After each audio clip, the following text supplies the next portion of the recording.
Mike Colzo. I'm DeMarco Washington. I'm Bryce Jefferson. We're here to interview Mrs. Julie Durden at the Milner Library. So the first question we have for you is, what do the different levels of the floors in the library represent? That's a great question. Libraries are arranged by Library of Congress classification, which you learned in your class, and each floor of the library has a classification. That green sheet that was in your folder, so there is an organization, but the important thing is when you're looking for a particular book, you want to make note in the online catalog what floor it's on, because we have 1.5 million books.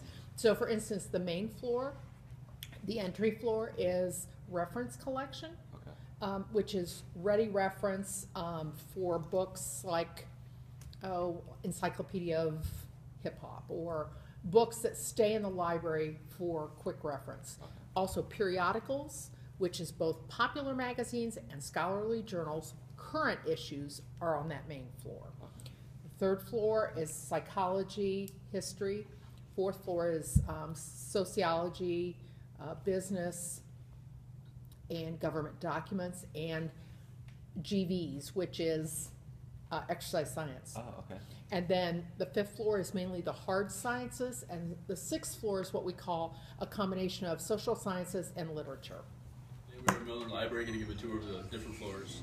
Here we are on floor one. On floor one there's the storage room and also the closed stacks of books. Students can get these books upon request to the librarian. Floor two is the entrance floor of the library. It is open late nights and early mornings during the fall and spring semesters.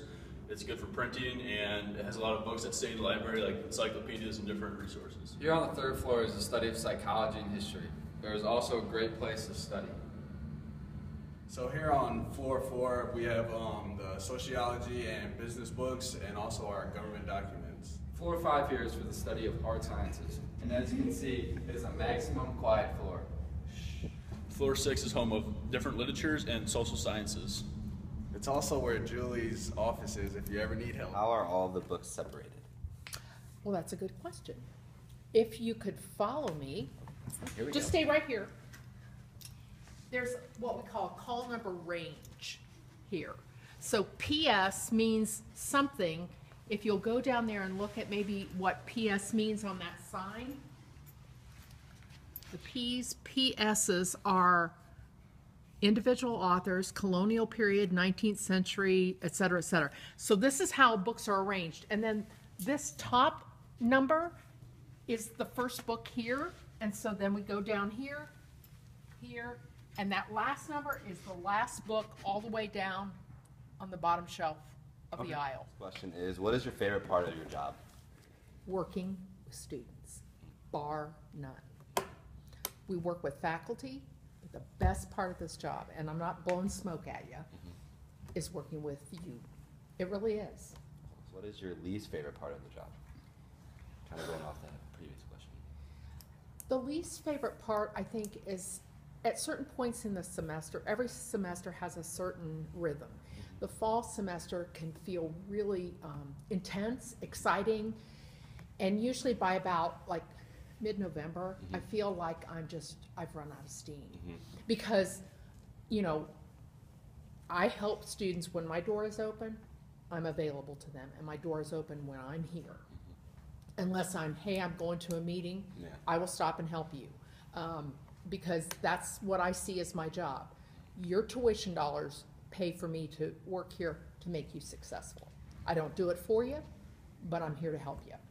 What is your favorite book in the library? Oh, there's so many.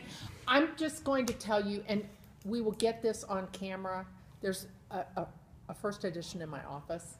My very favorite book as a child was Misty of Chincoteague by Margaret Henry, and I have it in my office. Yeah. You are open.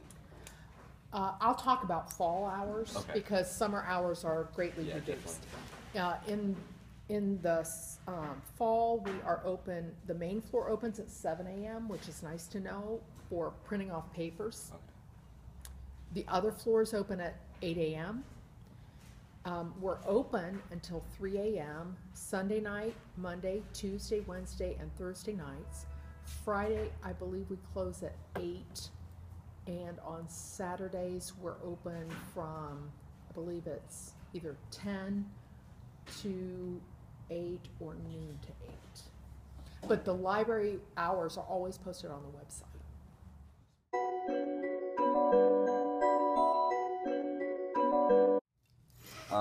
So the 8th question would be, what is something many people don't know about Milner Library?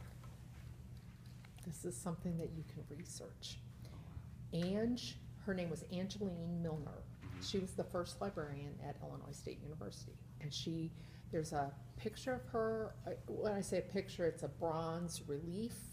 We can look at it on the way down to the entry floor. She was the librarian here for, I want to say, close to 50 years. Yeah, and into like the 20th century. I mean, the university was founded in 1857. I don't know if she came right then, but within a couple of years she was hired. And then she was librarian until like 1908, 1910. I mean, that's a long time. Yeah. She never married, which was not unusual. Yeah. And there, Williams Hall on the quad was the first Milner Library. And there have been ghost sightings. Yes, it was on the History Channel. Yes. Ghost sightings of her. I have never experienced them, but that's something kind of eerily creepy. And that would be, those were closed stacks. A book was, I think that's where the term call number came from. You submitted a slip and called for the book, and then they brought it down to you. So anyway, those closed stacks are still there. No books are in there, but she's been cited there. So that's kind of a cool. Yeah, that's kind of neat.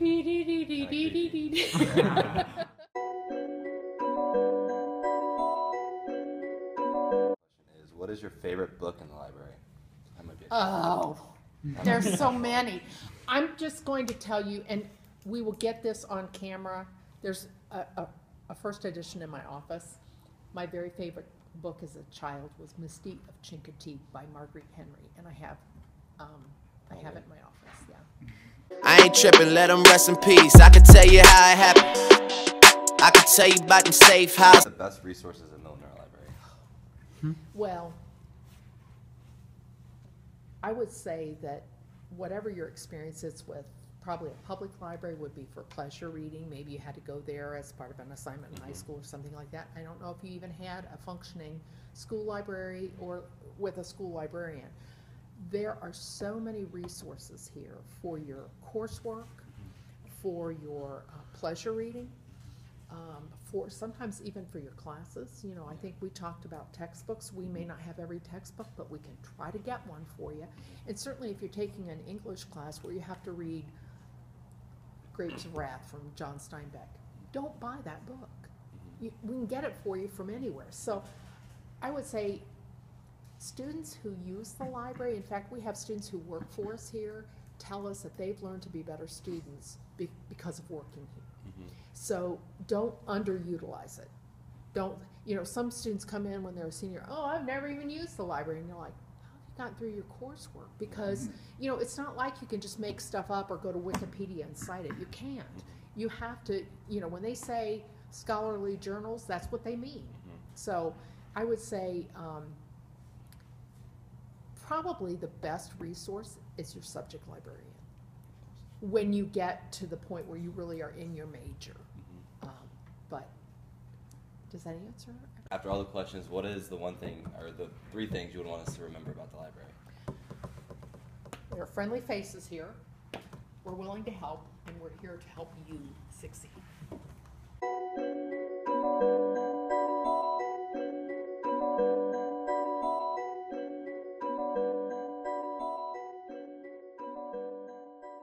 Tim.